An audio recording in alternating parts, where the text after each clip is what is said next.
Ingin Bapak jadi ketua PSI, Pak. Ketua PSI. Ketua umum PSI, Pak. Kalkulasi. Berarti memungkinkan. Jangan sampai kalau nanti misalnya saya ikut saya kalah. Tapi sudah mendaftar Bapak? Belum, kan masih panjang sampai Juni. Siap. Saya ingat saya masih Juni. Nanti kalau misalnya mendaftar akan bersaing dengan anak sendiri Pak, Mas Kaisang? Ya nggak tahu. Kalau saya mendaftar mungkin yang lain nggak mendaftar mungkin. Peluangnya, melihat peluangnya seperti apa Pak? Ya belum tahu karena ini kan yang saya tahu katanya mau pakai e-voting, Iya. one man one vote. Seluruh anggota diberi hak untuk memilih. Yang sulit di situ. Ya, terlalu basa-basi sebetulnya dengan mendahulukan promosi one man one vote itu. Ya, prinsip one man one vote itu prinsip untuk menerangkan kesetaraan warga negara di dalam proses politik. Itu prinsip normatifnya. Tetapi deskriptifnya, kenyataan deskriptifnya kan pasti hanya beredar di sekitar Jokowi aja kan. Jadi oke, itu nggak ada soal juga tuh ya, kayak sebutnya one man one vote, one brain one full atau apa aja. Tapi prinsipnya atau yang ingin dilihat publik bukan soal mekanismenya, tetapi impactnya apa nanti. Maka musuhmu adalah kesadaranmu mengenai dirimu itu. Kalau Allah mengatakan barang siapa mengenal dirinya maka dia mengenal Tuhan, itu maksudnya iki rodok jebakan iki. Kalau kamu sudah menyadari bahwa dirimu itu tidak ada, baru kamu mengenal aku. Ngono jane kalimatnya. Mengenal diri adalah menyadari bahwa iki janjane gak ono aku iki. Gak penting aku iki. Yang menjadikan saya ada di hidup sementara di dunia ini adalah saya berbuat apa, bukan siapa nama saya. Betul enggak? Saya berbuat apa? Parameternya bermanfaat apa tidak, kan begitu. Jadi ya, jadi jangan pusing sama diri, sibuk saja melakukan apa yang baik-baik gitu.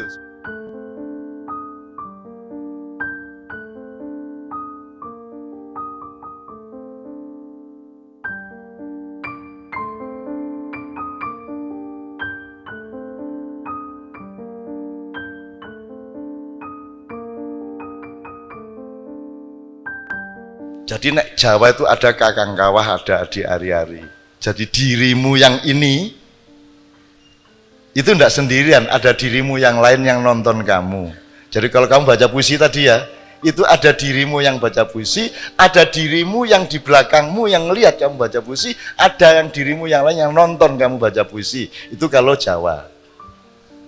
Udah tidak usah ke sana. Tapi pokoknya ada kesadaran mengenai diri-diri yang multidimensional.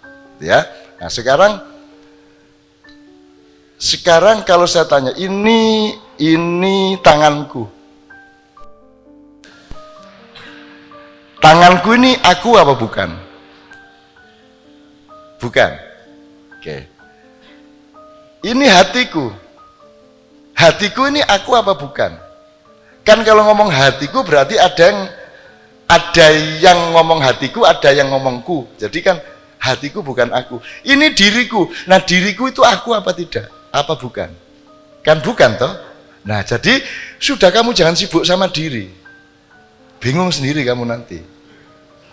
Kalau mau tahu bener harus khusus, itu yang disebut mursyid gitu ya.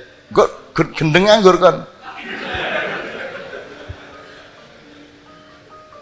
Karena kemarin Sabrang menjelaskan di Surabaya, jadi sekarang Anda punya KTP. Apa KTP itu bahasa disebut apa? Kartu identitas. Apa identitasmu? Contohnya coba, yang ditemukan di situ. Nama, tanggal lahir. Menurut Sabrang itu bukan identitasmu, itu personalitasmu. Nah, mulai sekarang coba cari-cari data, cari-cari pemikiran mengenai bedanya personalitas sama. Nah, personalitas adalah sesuatu yang kamu tidak bisa elakkan, memang sudah seperti itu, bahwa kamu anaknya Pak ini, Bu itu, lahirmu tanggal sekian, namamu itu personalitasmu, bukan identitasmu. Kalau identitas adalah kamu masuk PKB apa PKS. Identitas adalah keputusan-keputusan hidupmu. Kamu mau masuk fakultas MIPA apa ekonomi, apa hukum. Di situ baru kamu membangun identitasmu. Kalau yang disebut di KTP itu namanya personalitas. Nah, ini coba dicatat aja, nanti didiskusikan sendiri. Selama ini orang karena tidak punya dan tidak paham personalitas, orang selalu hidup di dalam identitas dan cari identitas atau berlindung pada identitas. Di Indonesia ini, karena dia tidak mengenal dirinya, maka supaya dia menjadi dirinya, dia nyalon wali kota atau bupati, karena kebupatian dia lebih penting daripada dirinya, benar nggak? Begitu dia sudah jadi bupati, dia frustrasi karena dia sudah tidak punya dirinya sendiri, jadi identitasnya lebih penting daripada personalitasnya. Tolong ya, ini rentang antara kedua. Nah, pertanyaanmu yang kedua tadi, sebenarnya personalitas itu juga tidak ada. Apa yakin kamu itu dirimu? Dari mana kamu asalnya? Maka musuhmu adalah kesadaranmu mengenai dirimu itu. Kalau Allah mengatakan barang siapa mengenal dirinya maka dia mengenal Tuhan, itu maksudnya rodok jebakan iki. Kalau kamu sudah menyadari bahwa dirimu itu tidak ada, baru kamu mengenal aku. Ngono jane kalimatnya. Mengenal diri adalah menyadari bahwa iki janjane gak ono aku iki. Gak penting aku iki.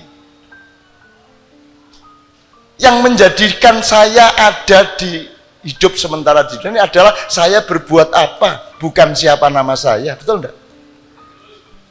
Saya berbuat apa? Parameternya bermanfaat apa tidak, kan begitu? Jadi ya, jadi jangan pusing sama diri, sibuk saja melakukan apa yang baik-baik gitu. Semalam dia sudah tanya itu, soal itu di Kendal Payak itu udah tanya dia. Oke, jadi jangan terlalu sibuk sama dirimu ya. Nek aku shortcut aku gak ono kata lapo kon. Saya gitu, makanya saya tidak penting. Saya tidak menempuh cara untuk punya identitas. Aku kan boleh Malang TV, Doho TV memuat saya, tapi kan tidak boleh kalau RCTI apa SCTV apa Indosiar, tidak boleh, kan terbalik. Jadi pengurus progres di Jogja itu semua tayangan kita yang di acara-acara di desa itu kalau diminta oleh TV pusat tidak boleh, kalau diminta oleh TV daerah kan boleh. Kenapa? Loh, kan terbalik, mestinya sekali di pusat kan beres Indonesia. Loh, kita tidak cari tidak cari popularitas kok. Malah sembunyi ya saya ini. Aku wis singidan jek terkenale koyo ngene, opo ya? Bingung. Wah, aku singidan ya karu-karuan. Aku iki singidan pol. Sudah tidak di koran, tidak di TV, sudah tidak di mana-mana, sudah lama saya. Sekarangku singidan, tapi angel singidan iki. Angel. Dan cita-citaku itu saya tidak ada, semakin saya tidak ada, semakin saya diridhoi Allah.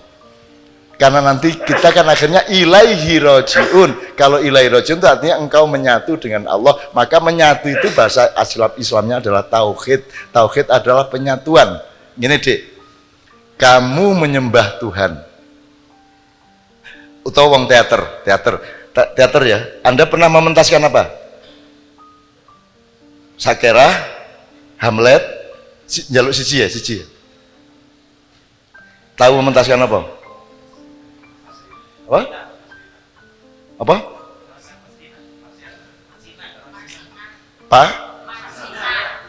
Marsina. Oke. Sing dadi sapa? Sing dadi Marsina sapa? Jenenge?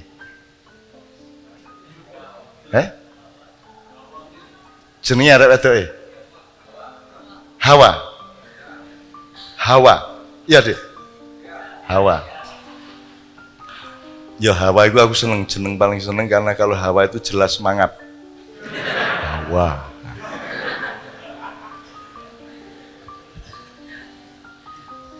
Rohman, Rohim mingkem. Hawa. Zaim mingkem. Ngono-ngono iku tak perhatekno lho Rek, kon lek gak tahu ya. Ngono tak perhatekno. Oke Dek. Hawa berperan sebagai Marsinah, satu level itu. Ya, Hawa dalam drama Marsinah, Hawa berperan sebagai Marsinah. Jadi je ono Hawa, je ono Marsinah. Jadi orang yang nonton itu kadang oh iki Hawa, oh iki Marsinah gini ya, je loro ya. Terus ada level lainnya, Hawa menjadi Marsinah dalam drama itu. Jadi Hawa niku wis rada ilang, sing luwih ketok Marsinah mergo wis menjadi Marsinah. Tapi je tetep loro lho rek. Je ono Marsinah, je ono Hawa. Nah, tauhid adalah yang ketiga. Marsinah. Hawane wis gak ono. Paham tak gak? Kamu pikir kamu itu beneran, kamu itu cuman peran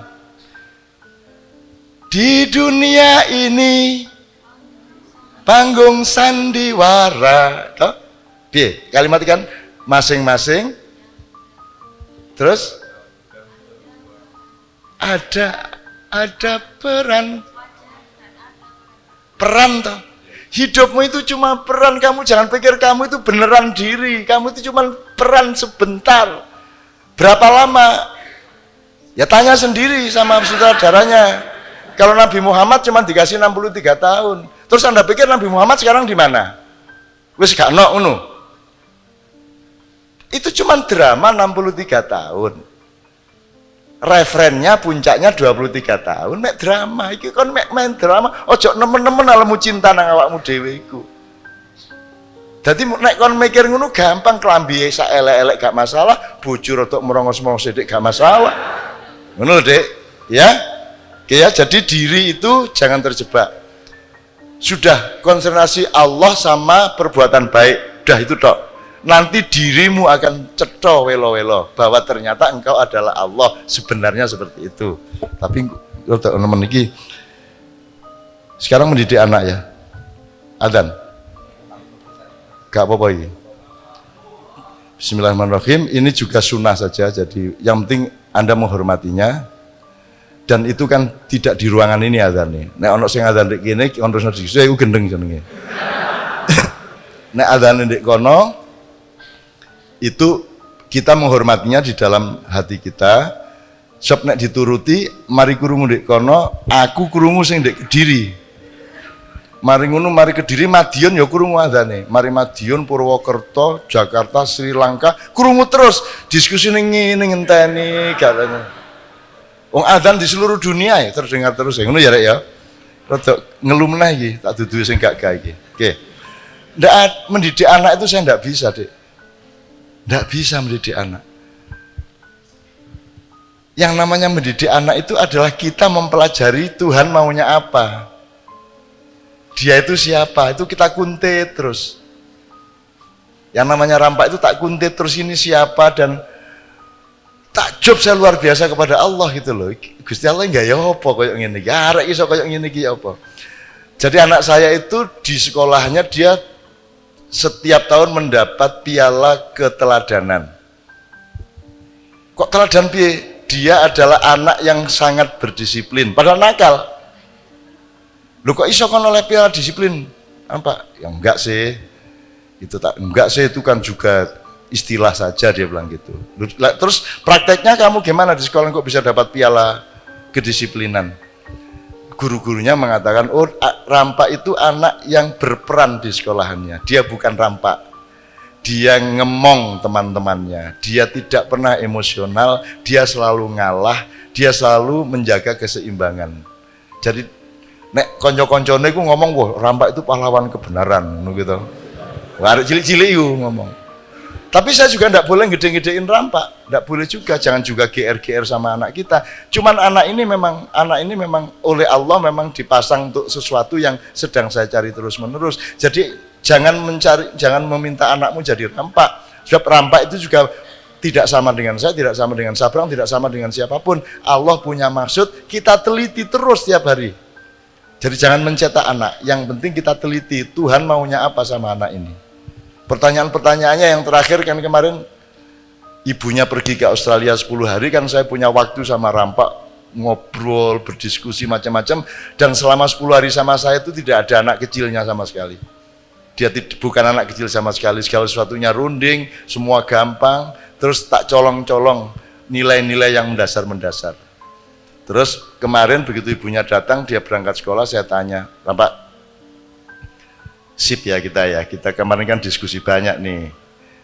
Ingat toh kemarin apa saja poinnya yang kita diskusikan? Terus dia ngomongin, sebentar.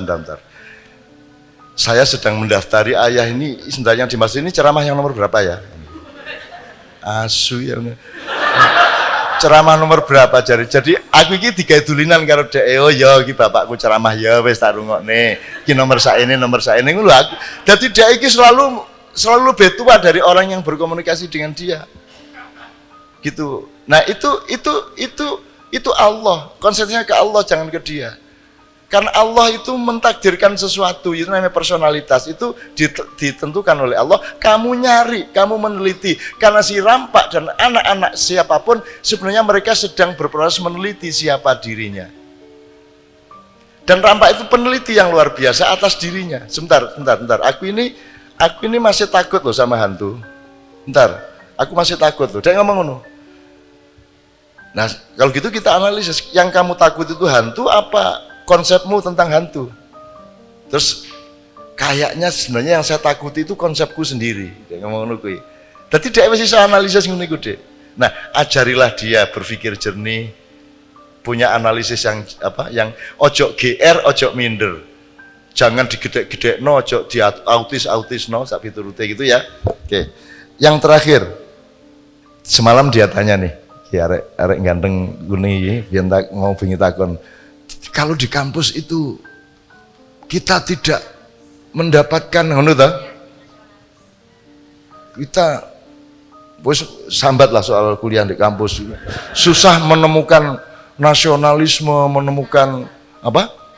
Cinta desa kan tidak mungkin di kampus. Saya kondo dhek. Tujuanmu bener, cuman kon niku gak adil nang universitasmu. Tujuan universitas itu bukan itu. Tujuan universitas itu menyiapkan ijazahmu setelah 6 tahun supaya ibumu seneng, bapakmu seneng, dan kamu insya Allah lebih mudah cari kerjaan. Itulah tugas kampus. Perkara cinta desa, komitmen nasionalisme, tauhid, itu tempatnya bukan di kampus. Tempatnya kamu cari sendiri. Kamu jangan bebani universitasmu dengan macam-macam idealisme ngono iku. Sakno. Kene iki sing penting kok oleh ijazah, mulane kudu lulus. Cepet. Lulus tujuannya nyenengno mbokmu karo bapakmu. Itu tujuannya orang kuliah. Kon ngeyel, wah ndak idealis ini, wah loh. Salah kon. Salah sasaran. Kita tuh kesini itu untuk aplikatif terhadap kerjaan. Itu namanya behavioristic education. Itu ada satu tahap. Jadi sekolah itu setupnya sejak awal itu untuk diaplikasikan ke industri sebenarnya. Wes kan ngono gak masalah. Yang penting jogo-jogo. Meskipun besok-besok belum tentu kamu kerja berdasarkan fakultasmu. Orang Indonesia kan banyak yang tidak sesuai toh. Ya toh? Wong hacker itu fakultas dakwah. Ya apa hubungannya hacker sama fakultas dakwah? Dandani handphone servis iku dhek syariat. Ana meneh Usuluddin ku kerjane ngrendo. Orang Indonesia itu multi bakat luar biasa. Jadi Anda tuh jangan terlalu pusing sama itu. Yang penting Anda punya pencarian sendiri. Dan di tempat yang sesuatu Anda cari tidak ada, ya pindah ke tempat lain yang ada. Jangan unbranya kamu tuntut untuk memenuhi semua idealismemu, ya sakno. Unbra tidak dibikin untuk itu. Unbra itu dibikin untuk memudahkan masa depanmu, terutama soal walatansa nasibaka minad dunya. Silakan kamu cari aku dengan idealismu, tapi jangan lupa nasib anak istrimu. Cuman itu dok. Nah, Unbra memudahkan itu. Jangan dituntut untuk melahirkan aktivis. Gak ono ceritanya. Jadi ya, oke.